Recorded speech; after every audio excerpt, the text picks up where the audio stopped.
Salam berjumpa kembali teman-teman sekalian, Bapak Ibu, saudara-saudariku yang terkasih. Pada kesempatan ini saya mengajak kita kembali lagi untuk mempersiapkan sedikit waktu kita mendengarkan sabda Tuhan yang kita ambil dari penginjil Lukas bab 5 ayat 27 sampai 32. Levi pemungut cukai mengikut Yesus. Kemudian ketika Yesus pergi keluar, ia melihat seorang pemungut cukai yang bernama Levi sedang duduk di rumah cukai. Yesus berkata kepadanya, "Ikutlah aku." Maka berdirilah Levi dan meninggalkan segala sesuatu lalu mengikut dia. Dan Levi mengadakan suatu perjamuan besar untuk dia di rumahnya, dan sejumlah besar pemungut cukai dan orang-orang lain turut makan bersama-sama dengan dia. Orang-orang Farisi dan ahli-ahli Taurat bersungut-sungut kepada murid-murid Yesus, katanya, "Mengapa kamu makan dan minum bersama-sama dengan pemungut cukai dan orang berdosa?" Lalu jawab Yesus kepada mereka, katanya, "Bukan orang sehat yang memerlukan tabib, tetapi orang sakit. Aku datang bukan untuk memanggil orang benar, tetapi orang berdosa, supaya mereka bertobat." Demikianlah sabda Tuhan. Terpujilah Kristus. Teman-teman, saudara-saudariku yang terkasih, penilaian subjektif terhadap sebuah realitas itu cenderung mempersempit kebenaran itu dalam konteks kita, konteks pembicara. Memutuskan sebuah kebenaran berdasarkan penilaian-penilaian diri kita, berdasarkan kategori-kategori yang kita buat, berdasarkan lingkaran yang kita buat. Dengan demikian, ketika kita diformat sedemikian rupa, maka dalam memberikan penilaian terhadap suatu realitas, kita cenderung menilainya dari sudut kita. Berbeda dengan suatu cara pandang yang objektif, ya.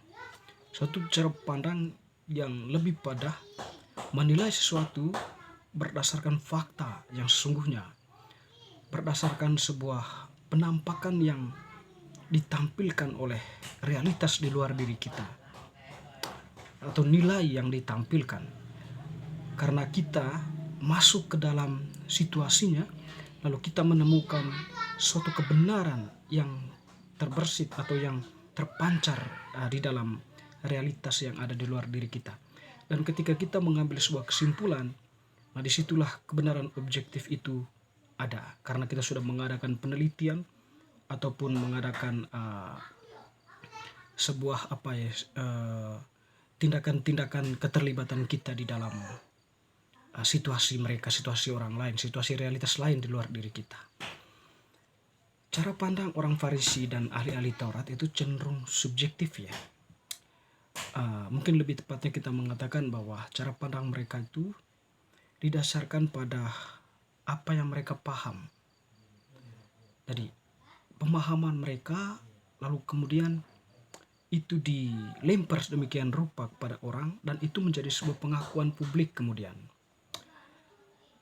Memandang ahli-ahli Taurat, memandang orang Levi itu sebagai orang yang kurang keyahudiannya, atau keyahudian mereka sudah tercemar, terintervensi oleh budaya lain di luar diri mereka.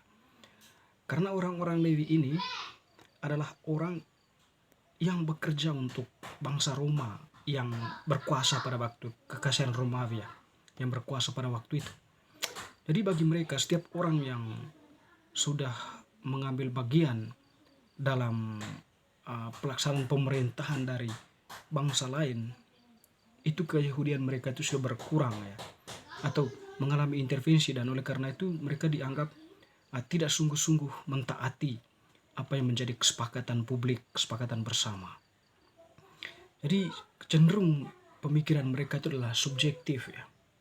Sehingga tidak mengherankan tadi ketika mereka berkomentar tentang Yesus, yang dalam cara pandang mereka Yesus itu adalah orang yang sungguh Yahudi, ya.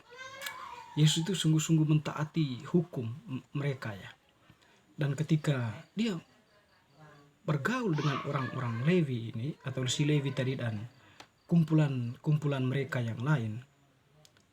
Jadi ada sebuah ada sebuah konsep baru yang mempengaruhi pemikiran mereka.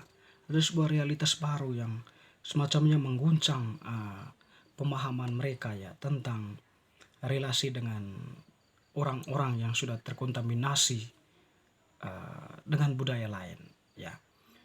Mengapa pertanyaan mereka tadi?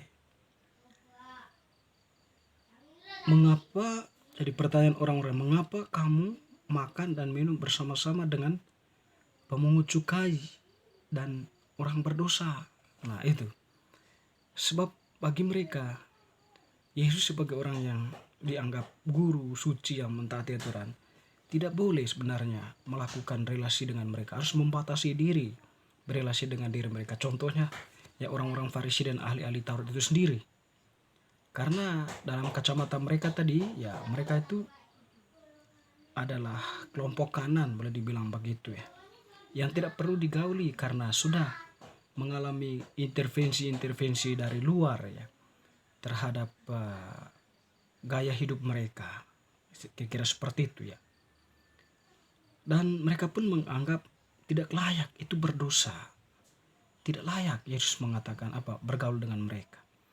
Tapi Yesus tadi yang mempunyai cara pandang universal ya, objektif universal ya. Jadi tujuan Yesus itu menampilkan tujuan kedatangannya. Dia menegaskan tujuan kedatangannya, yaitu menyelamatkan orang-orang menderita, orang-orang berdosa. Yesus mengatakan bahwa aku datang bukan orang sehat yang memerlukan tabib tetapi orang sakit. Aku datang bukan untuk memanggil orang benar tetapi orang berdosa supaya mereka bertobat.